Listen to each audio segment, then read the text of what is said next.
the Great Resignation, I think, is it's a market correction.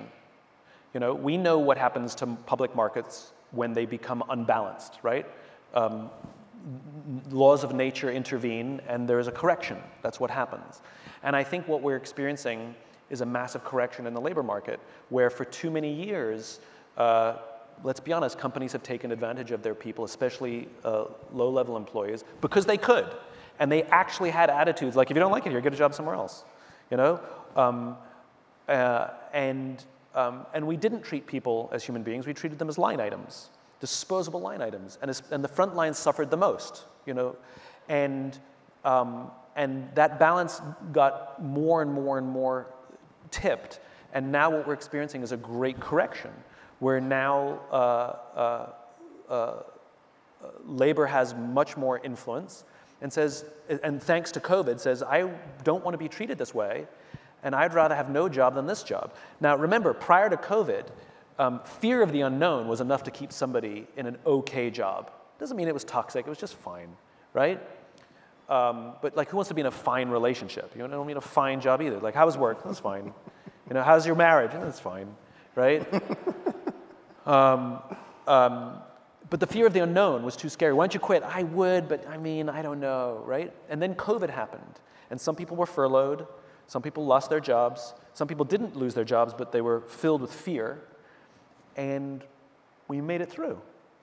And so all of a sudden, the unknown, a lot less scary, because I made it. And so when you give me fine and you offer me unknown, I'll take unknown. And I'm really surprised by how many people are leaving. Look, you're going to have a small percentage of people who are leaving because of government checks. That's a very small percentage, and that goes away. You have a small percentage of people who are like, you know what? I want to be a singer, and I want to follow my dreams. We love that, right? And that should continue. But there's a large percentage of people who are saying, I just don't want this. And I don't even know what I want, but it's definitely not this. And they're choosing the unknown.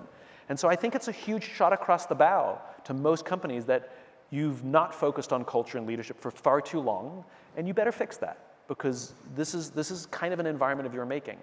And it affects all ranks, as you know. It's not just junior ranks. But I think it's a great opportunity. And again, I think it's an opportunity for your practice to help companies who are concerned about this to double down on culture and give people a place that they want to go to work, that they feel seen, that they feel heard, that they feel like they have a voice, they feel like their work contributes to something bigger than themselves, that their energy is not just about helping somebody else make money, but rather they get to share in the joy and the spoils.